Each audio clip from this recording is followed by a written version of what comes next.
Global Broadcasting Networks presents Military Mom Talk Radio. We know behind every soldier, sailor, airman, and Marine is the family supporting them. With over 200 episodes in 17 countries, over 5 seasons, with 3 million monthly listeners, we are radio strong. Now here are your hosts, Sandra, Beck, and Robin Boyd. Hey, military moms, this is Sandra Beck, and I'm here with Robin Boyd, and we are in the first of a series of shows about relationships and marriage. And now we've got Cathy Kravfe, who's a marriage expert. She's written a book on marriage, and she's going to come from the perspective of a long-term marriage, and she has children who are married. Now, Robin Boyd she and her husband just celebrated their 40th anniversary, so they're going to give tips, tricks, and techniques that they use to keep their marriage going. And I guess since I've been divorced for 8 years, I will be giving you the things not to do. I don't even know what my role is today, in marriage, but I definitely, it will not be dull. Cathy Kravfe, welcome to the show. Thank you, Sandra. You're never dull. What would we do without you? So, okay, girls, you guys have been married. Cathy, how long have you and your husband been married? Dave and I have been married since 1983, which is it'll be 34 years this summer. 34 years this summer. And Rob, you just celebrated your 40th. And Robin, your husband served in Vietnam, so you know a little bit about the military family, the military lifestyle. How, if you were advising young women today, like this is the thing, we've got women listening to Military Mom who are, first-time military moms. They're newly married to their service member. They might be the service member themselves and newly married, either with or without a child. But we also have moms that listen to this show, we know from people writing in, that are the parents of service members. So they're in their 40s, 50s, and 60s listening in because they are the parents of service members. Because when we named this Military Mom, Rob, we just figured it would cover anybody, even aunts, uncles, and grandmas, anybody who cares for a service member. And then as things changed, our ladies became service members more and more. 20% of the military now is female. So these are some big deals when we talk about love and relationship and marriage. I'm going to go to Cathy Kravfe first. I was going to ask you, for the young wives listening today, can you give them kind of like an overview of how your marriage changed? And Rob, I'm going to go to you, like from marriage to adding one kid, to adding multiple kids, to kids coming out of the household. I know that's a big, 25 span year of time, but how did you change as a woman during that time? Well, I thank you for asking. And before we get any further, I just want to thank Robin for her service to our country. I love my Vietnam veteran friends, and I love their wives, and I appreciate so much the sacrifices that were made. In fact, I love the fact that generation really gave us words to understand what PTSD is. And I've interviewed so many World War II veterans that were post-traumatic stress disorder They experienced that, and they didn't even have words for it till the Vietnam guys came home and identified it. So I just don't ever miss a chance to thank people when I get a chance to. So thank you for that. Thank you. And then as far as marriage goes, as far as my own kids, now that I have, well, first of all, Sandra, you know enough of my story to know I was really kind of horrified and embarrassed and humiliated when my kids came of age, because my marriage was on the rocks, really, and I didn't know how to fix it. And it amazed me that our daughters had the kind of confidence where they could jump into a marriage themselves. I figured that would slow them down, but I guess there's something about stamina that speaks to my kids, because they have been so brave and courageous and victorious in beginning their marriages. Now, our oldest daughter's been married about almost 10 years. And so she was the one that just took that step of faith when I probably would have been afraid if I was her. If I was watching my parents have the marriage I was experiencing at that moment, I think I would have been afraid to commit. But she and her husband weren't. And they're so so beautiful in the way they partner together.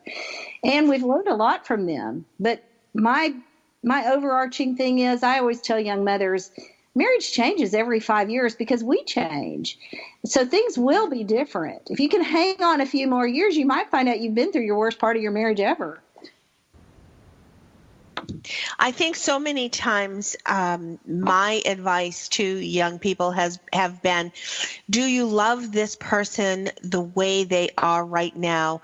And do you see yourself content with this person?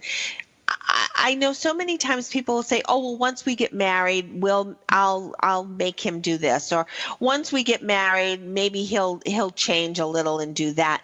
You don't worry about the what ifs down the road, because you have to exist with this person and love them for who they are right now. Because yes, you're both going to change, but you're going to change together, and sometimes maybe it's not together. Sometimes they change a little and you have to ebb and flow, and that you might be you changing a little and you have to ebb and flow. But you can never go into any relationship with the premise that, oh, well, once we're together and committed to each other, that this, that, or the other will change, because you have to take them for who they are.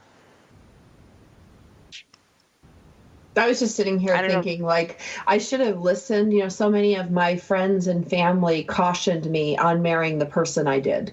You know, I'm trying to think if anyone in my sphere of influence was like, yippee-ki-yay, you guys are perfect for each other.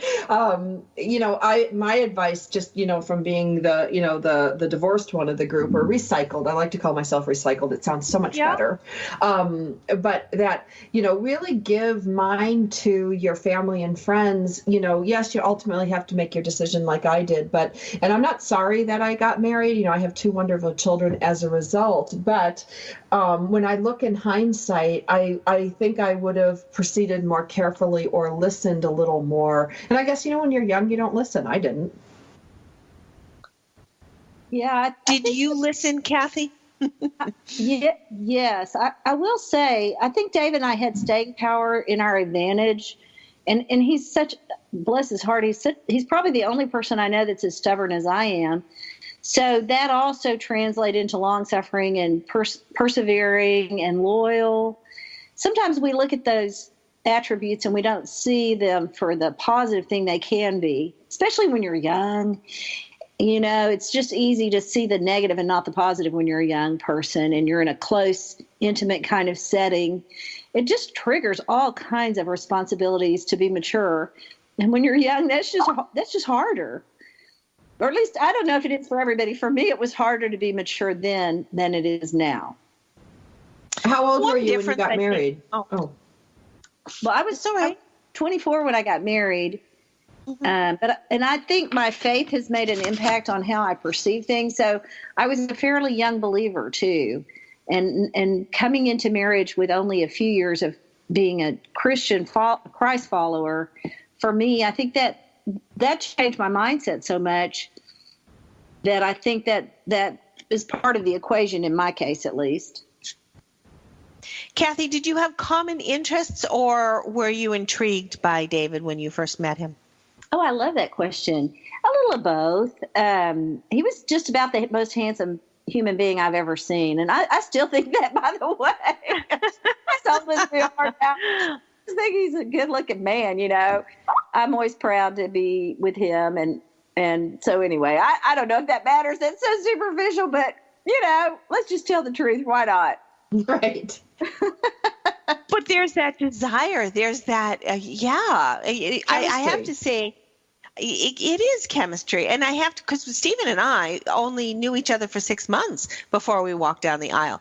And I think people thought, well, it's either a shotgun marriage or she's just really needing somebody, or whatever, you know, whatever anybody thought, I don't know. But the fact that there was that chemistry, and we truly, there was something that we found very easy in talking to each other. It was very comfortable. We didn't feel like, even the first date, we weren't nervous on our first date. We enjoyed talking to each other, and that was a good beginning. I think that was a good indication. And I think maybe nowadays people, because they are more independent early on, you have people who are either in college or graduating from college and having jobs and then settling down. Many young people are not going from their parents' home right into a marriage, maybe the way, say, younger people did in my generation, or maybe a little before me. We had careers and ambition, and then marriage or a relationship came about. And how old were you, Robin, when you got married? I was 22 when I got married, and it was I had been out. I was a teacher. I was living out of the home for out of my parents' home for a couple of years. So I was a little more independent. So I kind of had that self-esteem, and I was a little, maybe I knew what I wanted, but I more so knew what I didn't want. And I think that helped a lot. But Cathy, we do have a break coming up in just about a minute. You said you were how old when you were married, Cathy? 24. 24. So you'd been out and about a little bit before. Yeah. Before you got married. Yeah. I don't know. I think you have a little more of an idea of what you want in a relationship, I think, at that point in time. I would assume, because people have sort of had a little chance to know what relationship meant to them.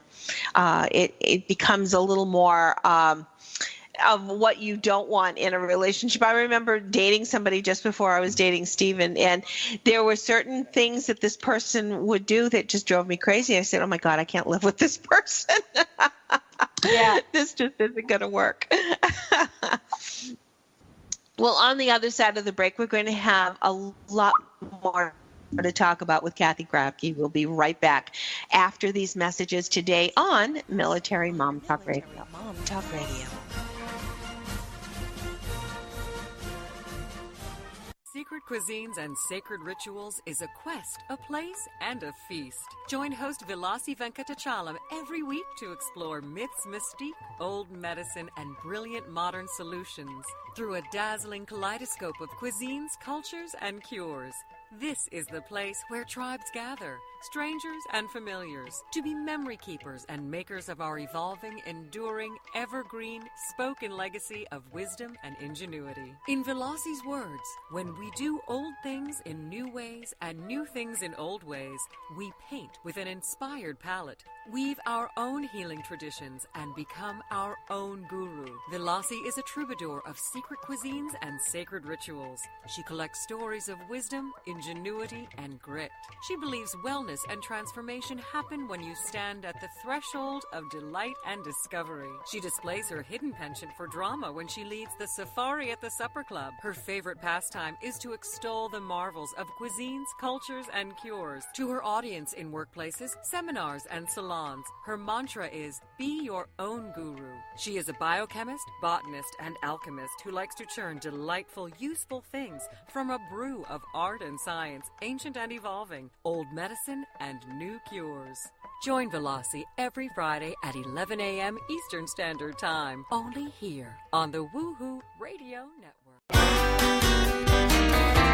It's words you never heard. Do women need larger parking spaces? The owners of the Togla rest stop in southeastern China think so. They have created a number of parking spaces that are 50% larger, designated for female drivers, with the international symbol for women and outlined in pink. When asked by a Chinese newspaper why they felt the need to enlarge the parking spaces for women drivers, a lot manager explained that they observed female drivers having a difficult time parking, which slowed down the order of traffic.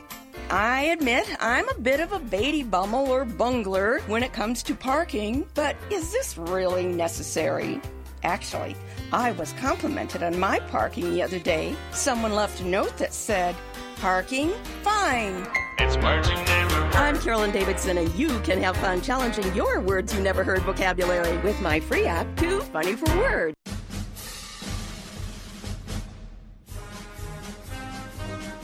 we're back with more great conversation on Military Mom Talk Radio.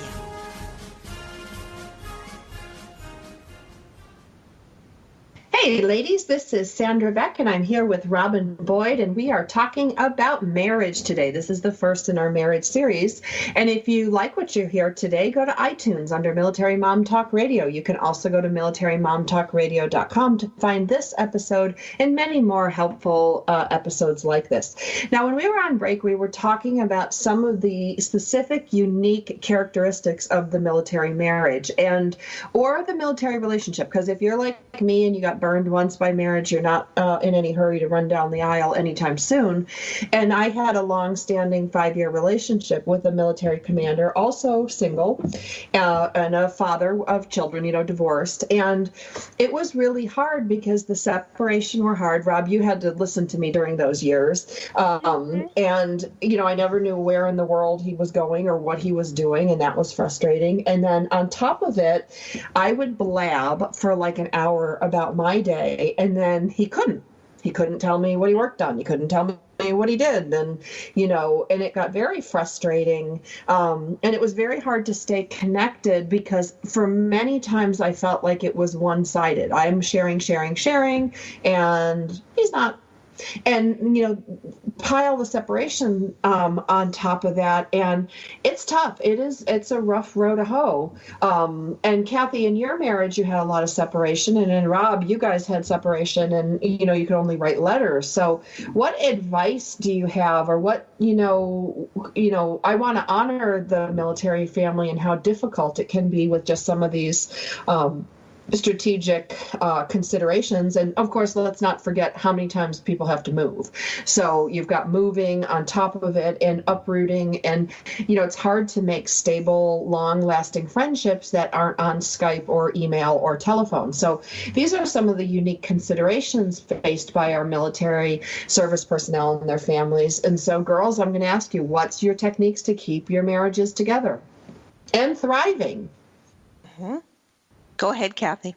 Well, I'm just going to start with one foundational thing. There's a wonderful verse that says, without a vision, the people perish. And so early in our marriage, David went ahead and made us a family mission statement, which I thought was crazy. I didn't even know what a mission statement was. This was probably 20 years ago. Or maybe longer. And so there wasn't a lot written on it at the time. Now I work with nonprofits all the time, and I know that everybody has a mission statement. So it's not that, mind-boggling. But at the time, I didn't have a clue what he was doing. I don't know where he got the idea.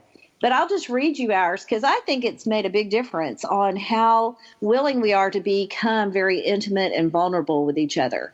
So this is ours. The purpose of our family is to create a safe place, a home where people feel free and safe to be real and to know God the way he truly is. But when Dave first wrote that, I had no idea. I put it on my bulletin board and then it got thrown away. So we had to go back and go, what was that you said that was really good? Let's use that.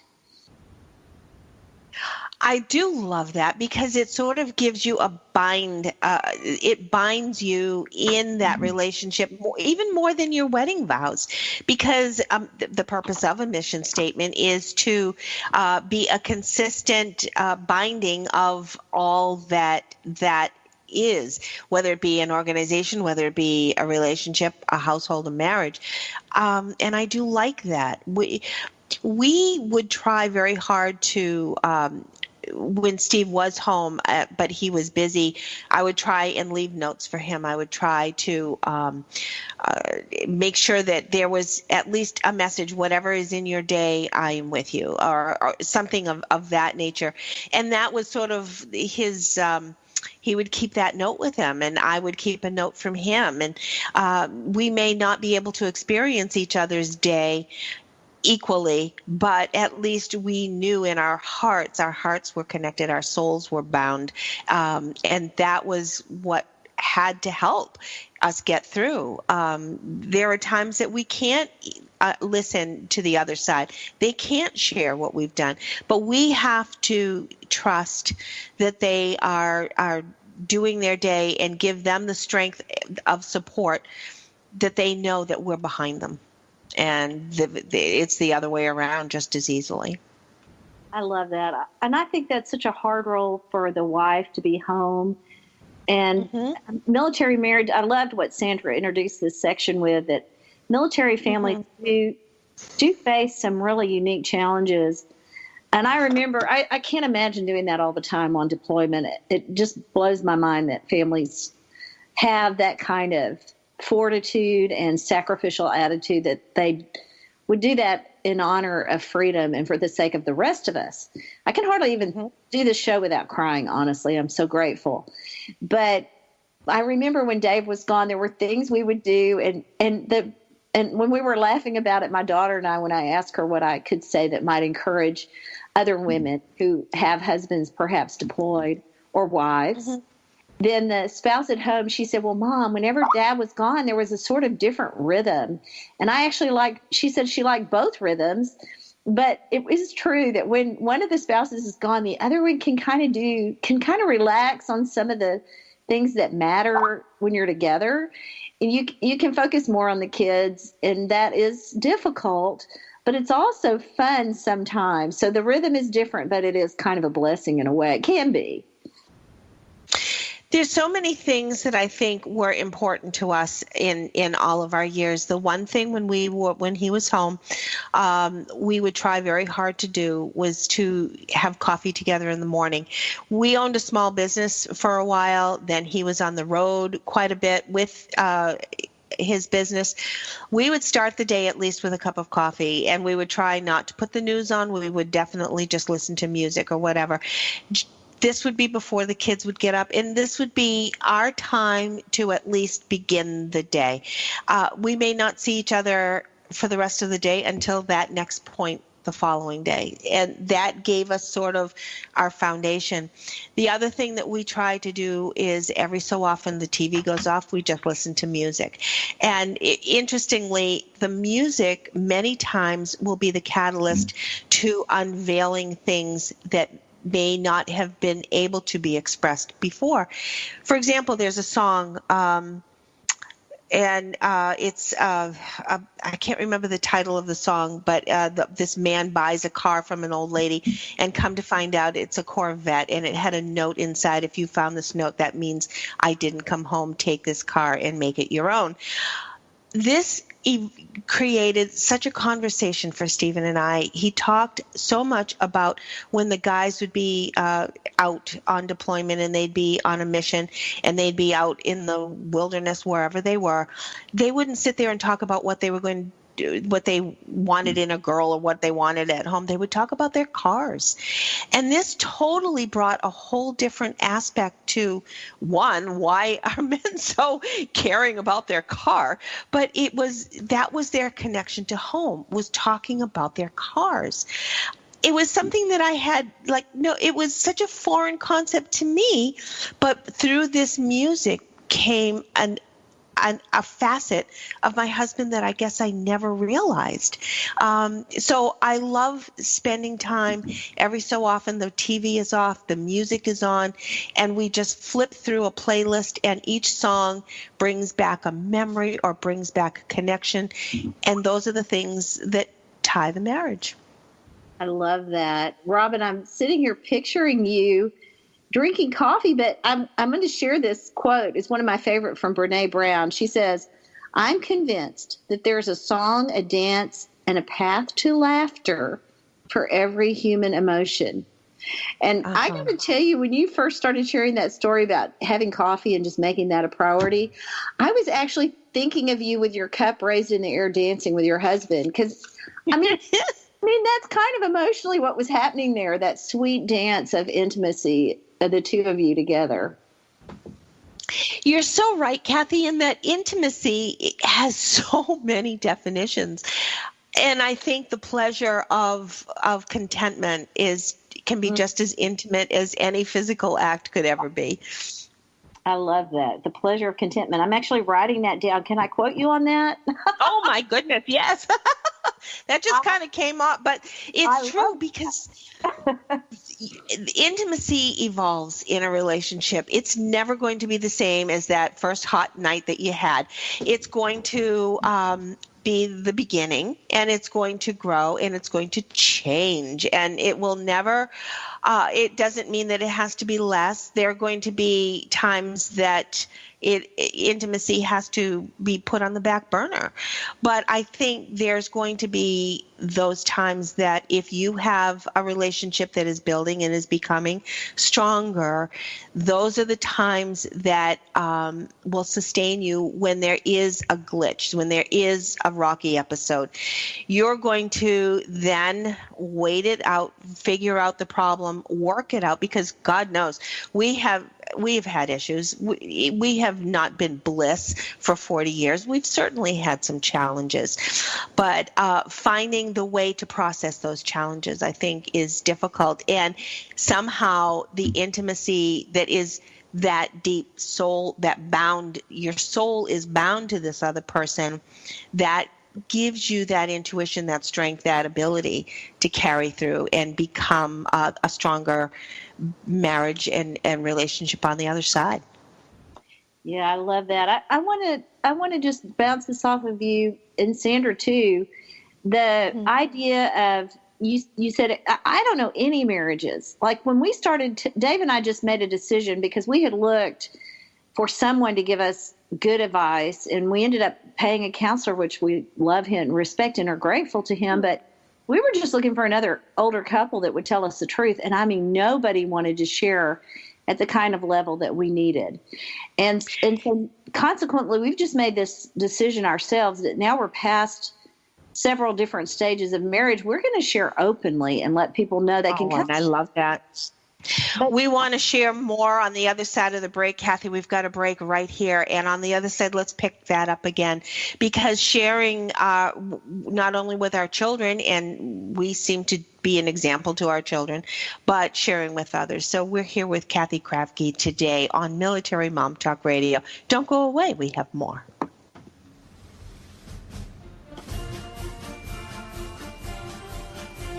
We've got lots more ahead. Stay with us on Military Mom Talk Radio.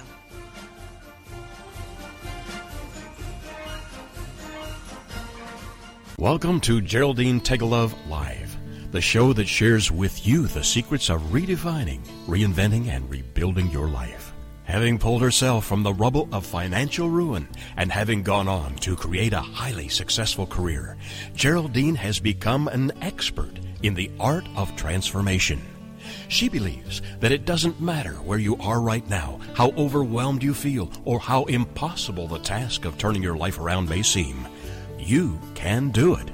Stay tuned as metaphysician, international best-selling author, and intuitive Geraldine Tegelov gives you the inner understanding and the outer practical how-to to create your amazing life. Gain a fresh perspective on how to redefine, reinvent, and rebuild your life. Join Geraldine Tegelov live every Tuesday evening at 6 p.m. Eastern Standard Time, right here on the TogiNet Radio Network. It's words you never heard. By the time this show is over, you'll blink at least 30 times. The average person normally blinks about 20 times per minute, or 17,000 times a day. A faster rate usually indicates anxiety or emotional stress. What's the word for someone who blinks a lot? A squintifigo. FBI agents have identified a specific type of blink that they directly associate with gambler staying. That's a person who tends toward deception and fraud. Attorneys, also known as pettifoggers, look for blinking when they have people on the stand. The eyelash flutter means they really do not like the question at all. Women blink more than men, but when a man blinks at a woman, he always appreciates a wink back. What's another word for flirting? Hazoku. It's words you never heard. I'm Carolyn Davidson, and you can have fun challenging your words you never heard vocabulary with my free app, Too Funny for Words.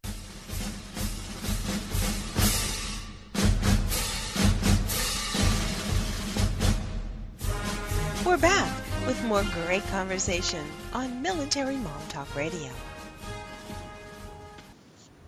Hey, ladies, this is Sandra Beck, and I'm here with Robin Boyd, and this is the first in our marriage series with Cathy Kravfe. Now, for those of you that are not married, or those of you who are kind of sitting over here all bitter and divorced, I won't say who, but it could be me. This is a great show to listen to because it gives us insight into what works. For those of us that are divorced or recycled, we know a lot of what doesn't work, but we might be mystified, I know I am, on what does work. And so, hearing what worked for Cathy and Robin, who have navigated long-term relationships filled with separations and military service and children and grandchildren, is really, I think, great for the rest of us to listen, and for our married moms out there to pick up tips, tricks, and techniques, and for those who are dating and want to sustain a long-term relationship, whether it leads to marriage or not.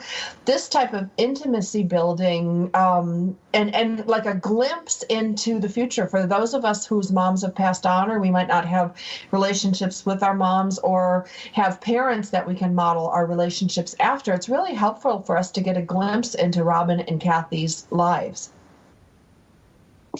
Cathy, I think it's so important. You were starting to say that you wanted to share with others now that you're realizing that your relationship is rather special. And I think it is true, these long-term relationships, whether it's a marriage relationship or just a partnership, is less common maybe in our society than probably it was a few generations ago. But that doesn't mean that it isn't there to be had for young people starting out. Do you agree? Oh, definitely. And I think it's important to realize that when the whole goal, the whole idea of marriage is to develop an intimate relationship, both physically, emotionally, and spiritually over the course of a lifetime. So it's difficult to do that if you don't start with the idea that this is going to be a commitment for the rest of my life. And I would just say, when I married, I was looking at 50 years because that's what I'd seen my grandparents do. And my parents were struggling at that moment, but they were married 50 years when my dad died. But in our family culture, 50 years was the goal. But I would also say at the same time, since there's a lot of heart disease in our family, we always try to live this day like this could be it. And that does change how you treat people. So I personally think it's a perfect balance, looking at marriage like it's 50 years from now, we're still going to be together. And at the same time, like today might be the last day and the last chance I get to tell you I love you. It's true. And I think flirting with each other is fun, but also telling each other how much you mean. In fact, Stephen and I did renew our vows for our 40th. It was actually on the actual day we did renew our vows. But each day we do try to commit to each other. We have a moment that we'll really say, I do love you, or Stephen will look at me and say, you are such a beautiful woman, and he's not talking physically, because certainly there are many people prettier than me, but we're not talking superficial. We're talking inside intimacy. But I think the fact that we can express that to each other, that we're not just talking physical, we are talking about what is important to each other inside. That's so important. Now, Cathy, you said your children, your daughter has been married 10 years, did you say? And do you have another child as well?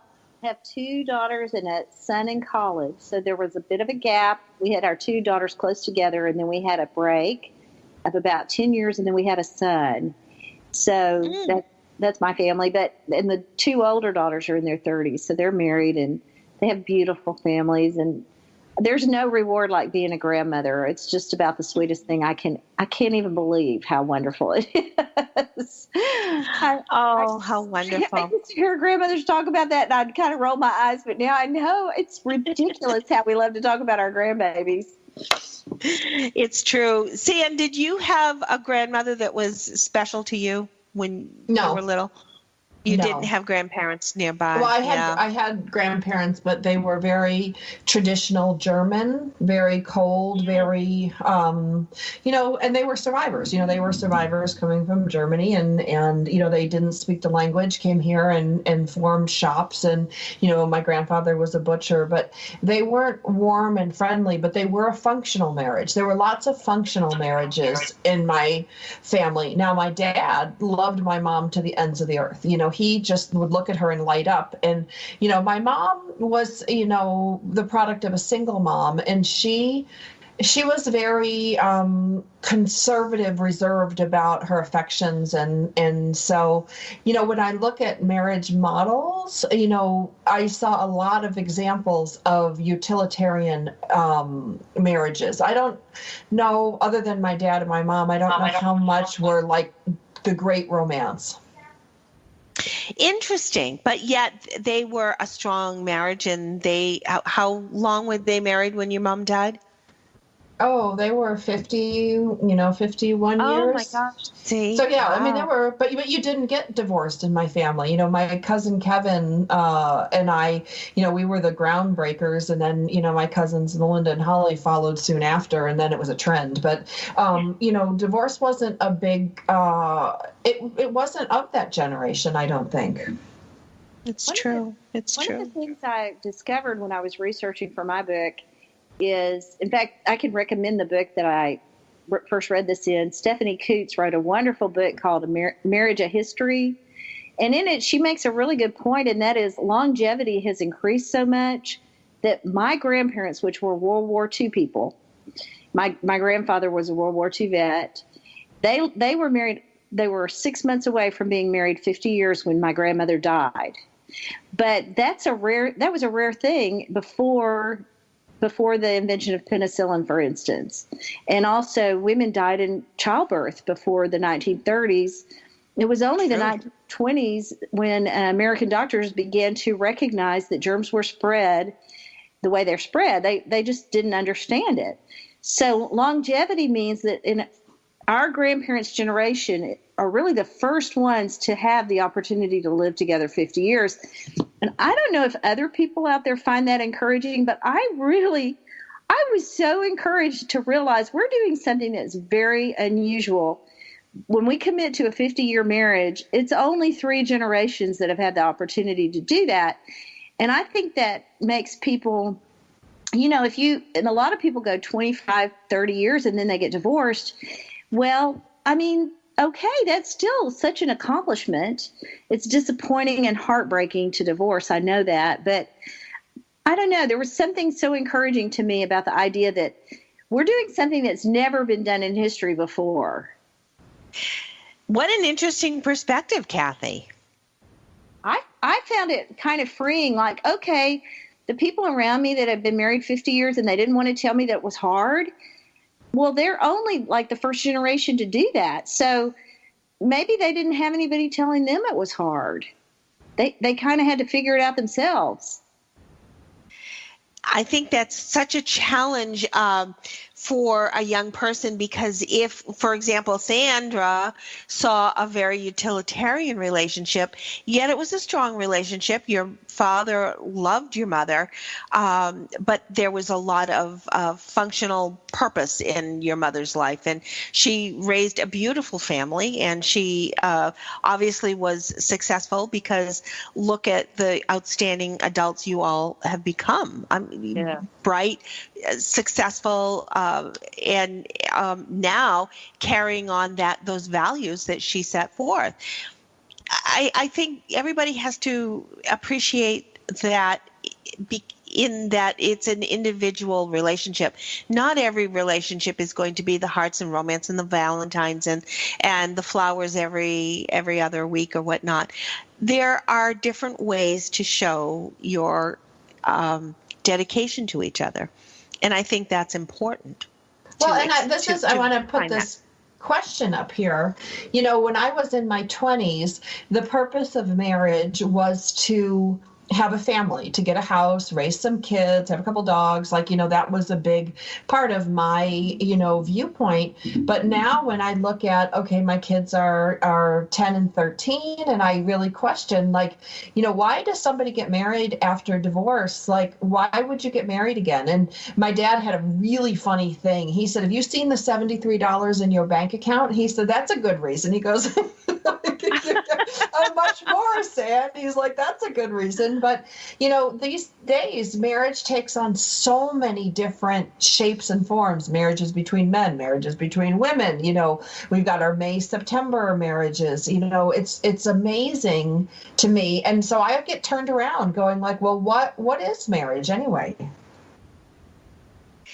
It's so true. And there again, it's a custom built existence. It's not going to be the same, but being brave to explore what the other person has, to be mindful of what you want in a relationship. You're not going to, you now, Sandra, will never settle for something that isn't right for you and your children. You are going to definitely be your own person, and you're going to expect, what to expect in what you need in a relationship. And I hope so, I know we're going to the break, so I'll just be really quick. But I see we have so many friends that are in their second marriage, and they come into it with a whole different perspective.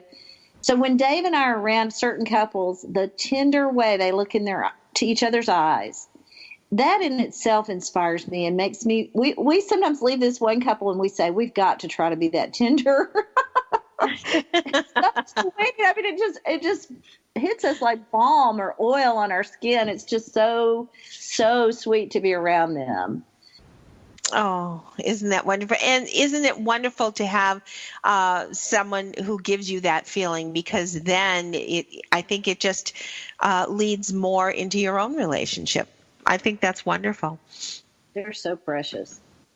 Oh, we had some elders too in our lives, but my grandmother had been married 3 times. So she, for her generation, that was pretty rare. So it is interesting, but yet I saw the love that my grandmother had for her last husband, and that was an inspiration to me as well. Today we're with Cathy Kravfe, and I want to give you her website, Cathy, Cathy, Kravfe, KRAFVE.com. We'll be back. We'd love to hear from you. Check us out at MilitaryMomTalkRadio.com or find us on Twitter and Facebook. Our shows are available on iTunes anytime from 0-100 hours to 23:59. For now, stay right where you are. There's more Military Mom Talk Radio after these messages. LinkedIn. It's a great tool and a great way to do business in today's social media driven world. And Carol McManus is the LinkedIn Lady with the LinkedIn Lady Show. Tuesday and Wednesday afternoons at 4 p.m. Eastern on allbusinessradionetwork.com. The LinkedIn Lady Show is designed to inform, inspire, and educate businesses. Every social media site has a specific demographic, personality, and purpose. And the LinkedIn Lady will interview a variety of guests, such as business owners who can showcase their business and talk about how they use social media, such as Facebook, Twitter, YouTube, Google+, Pinterest, and of course, LinkedIn. For more on Carol and the show, check out her website, LinkedInLady.com. As trends change and new applications become available, the LinkedIn Lady Show will bring that information to you in an easy-to-use, fun, and engaging way. Every Tuesday and Wednesday afternoons at 4 p.m. Eastern, it's the LinkedIn Lady Show with Carol McManus on allbusinessradionetwork.com. It's words you never heard. Got a lead foot? According to state troopers, here's what not to do when you get pulled over. Don't be a lachrymous and start crying right away. It doesn't help. But if you're under 20, crying won't be held against you. Don't ask for a break, and don't yell or start any argy-bargy. And one trooper said, if they're going to flirt with me to get out of a ticket, it would probably insult my intelligence. But unfortunately, I don't get hit on all that often. So flirting or being a gill flirt won't work. Did you know that 15% of all drivers get 76% of all traffic tickets? And the odds of winning if you challenge a traffic ticket in court are 1 in 3. So what should you do when you get pulled over for speeding? Be courteous to the officer, and most of all, be honest. It's words you never heard. I'm Carolyn Davidson, and you can have fun challenging your words you never heard vocabulary with my free app, Too Funny for Words. We're back with more great conversation on Military Mom Talk Radio. Hey, military moms, this is Sandra Beck, and I'm here with Robin Boyd, and we're visiting with Cathy Kravfe today, and we're going to get to the tips, tricks, and techniques section of our episode today, which is my favorite part, which is what are some good markers? And we're not talking Crayola markers, the kind we have to clean off the walls. We're talking about markers in our marriage and our relationship. Cathy Kravfe. Well, I love it that you brought up markers because, you know, the children of Israel were instructed by God to put out stones in the River Jordan the second time they passed it to remind them of God's faithfulness. And so I love the idea of putting out a marker, even just a rock in your backyard that reminds you. For me, there's a lot of them in my marriage, but one of the big ones, and I share this in my book, is the moment when I confessed to my husband that I had had an unplanned pregnancy that I chose to end in an abortion before he was ever in the picture. And I married him without ever sharing that information. So that was pretty intense. And I had a lot of insecurity in that moment. But because he responded with so much compassion and tenderness towards me, and that was pretty early in our marriage, I want to say about 5 or 6 years into it. From then on, that became this huge marker for me because I knew I was blessed to have a man like that would love me in spite of that wound and terrible traumatic experience and decision-making process that I had been through. To have a man like that care about me and respond so graciously to me when I told him really became a very big marker for me about why I loved him and why I wanted to be devoted to him for a lifetime. I think so many times we think of saving a movie ticket stub, or we think of saving one flower out of a bouquet. Yeah. But that can definitely be more than just something sentimental. It definitely becomes a marker because maybe it was the beginning of a new phase. Maybe it was just a lineal, maybe after 10 years, we're going on to our 20.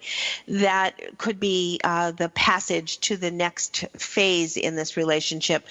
But it also can be a reminder of your strength. It can be a reminder of your bond. It can be a reminder of your the faith you have in each other to be there for each other.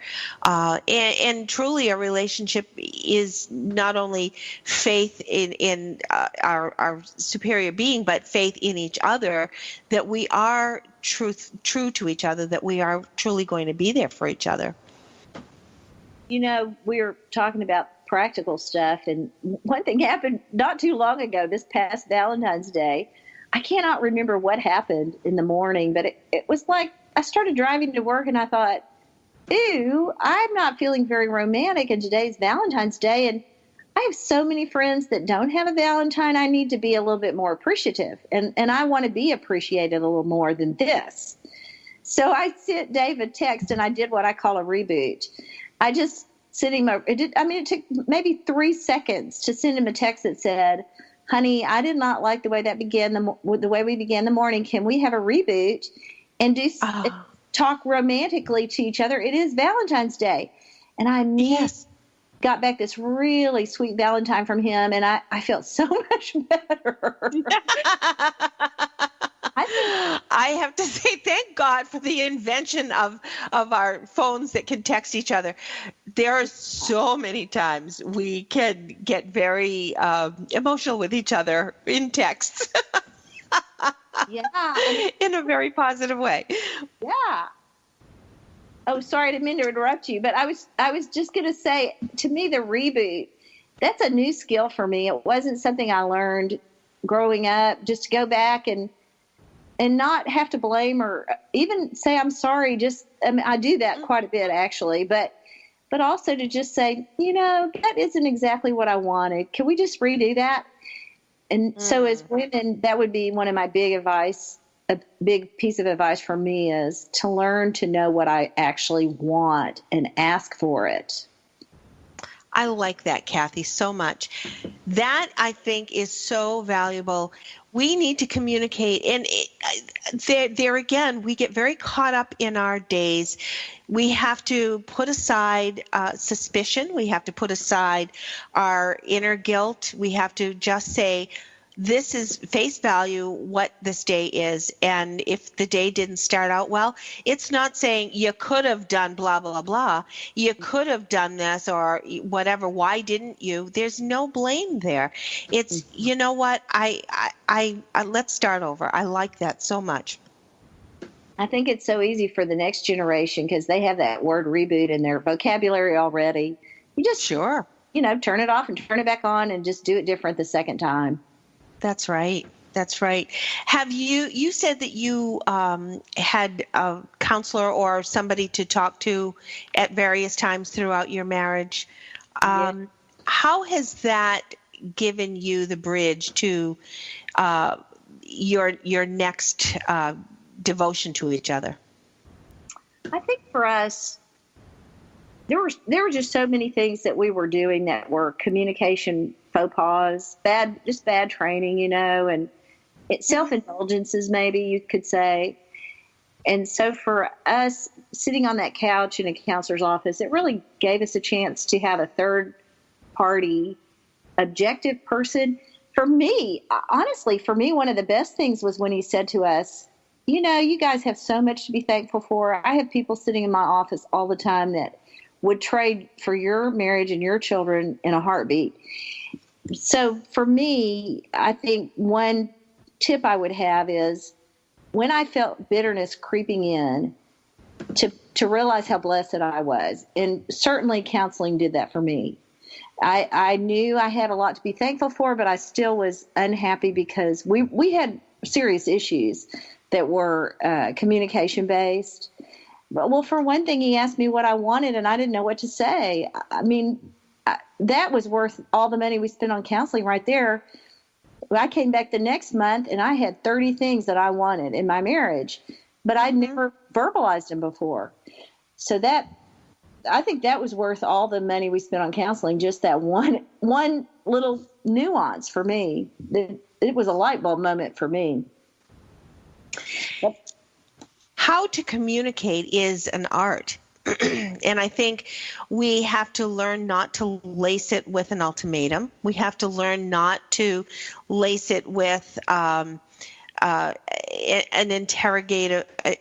interrogative, if that's the right way to, what I'm trying to say, manner. We're not suspicious. We're not suspecting you of something, therefore you need to attest to something. We need to just communicate. And like you say, how to tell somebody what you need, whether it be an intimate moment or just be, I need this help in the morning because I need the bathroom before breakfast as opposed to him needing the bathroom after breakfast. Well, how many months do you stew because, I didn't get the bathroom because I like to do my bath and then my makeup and then my hair versus him needing the bathroom first to shave and then be able to get, it's those kinds of things that we stumble over instead of just communicating right from the get-go and saying, my day needs to start this way. This is what I need. And I love the fact, Cathy, that you're saying so clearly that having somebody in your life, whether it's a minister, whether it's a counselor, a priest, sort of a confidant that you both feel comfortable with, that you're not dragging the other person there out of an issue. You're doing this because you're strengthening your relationship. I would not even hesitate to go to counseling again. It's just shortens the whole process. And plus they talk to people all the time, so they have a great reference point on what is common problems that everybody faces, so that and that was one of our issues. We thought we had unique problems because we weren't well matched. And what we found out was marriage is just hard work, and everybody struggles to make a good marriage. It always involves commitment and hard work. I want to just throw one more thing out there, because Absolutely. I know we're talking to people that may be far apart for months at a time. And one thing that Dave and I learned in our marriage was he didn't always know how to appreciate me, because he's male and I'm female, and it's just different. We think about life differently. So I had to tutor him, and this worked so well for us. I wanted to just share it in case it would hit the spot, because this is something you could do on a Skype or on a long-distance relationship. There were times when I would say to my husband, honey, you are just so lucky you're married to a woman who's as determined as I am because blah, blah, blah. Or I would just brag about myself. Honey, nobody else would put up with this. I hope you realize how lucky you are to be married to me, Just dumb stuff like that, but it really helped. It kind of gave him a clue, like, oh, you're right. I am thankful that you always do. You always make the bed every morning. Thank you for that. Just anything that I wanted to be appreciated on, I learned to say to him, you are so lucky you have me, because I do that for you every day. I think, too, you have to say the little things to each other, because if you're comfortable saying the little things, all of a sudden the bigger things will be easier to discuss. And when the bigger things are easier to discuss, it doesn't fester, it doesn't boil, it doesn't get out of control, and then hopefully not irreconcilable. We certainly would want that marriage to grow. So, and Cathy, you've been such an inspiration. You're a fantastic person as a model, exemplary person to look up to as far as relationships.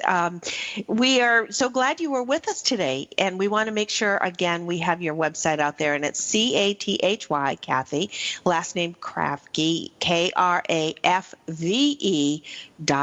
So definitely visit there, and as soon as that book is available, that's where we'll find it. So do watch out for that book. Thanks so much for being with us, Cathy. Thank you. This was such a privilege and an honor. I'm so grateful, and just loved hearing your perspective 40 years later, Robin. What Sandra, you're always a blessing in my life. I'm just grateful for you, as you know. Thank you. Thanks, girls.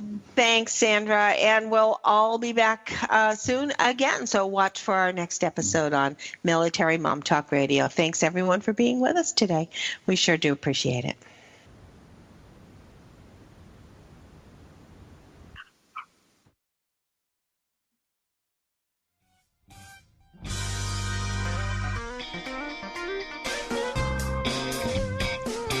Thanks for tuning in to Military Mom Talk Radio. Want more information? Check us out at militarymomtalkradio.com or find us on iTunes for more than 200 free episodes. Drop us an email or find us on Facebook. We are looking forward to another great discussion. We hope you'll join us on Military Mom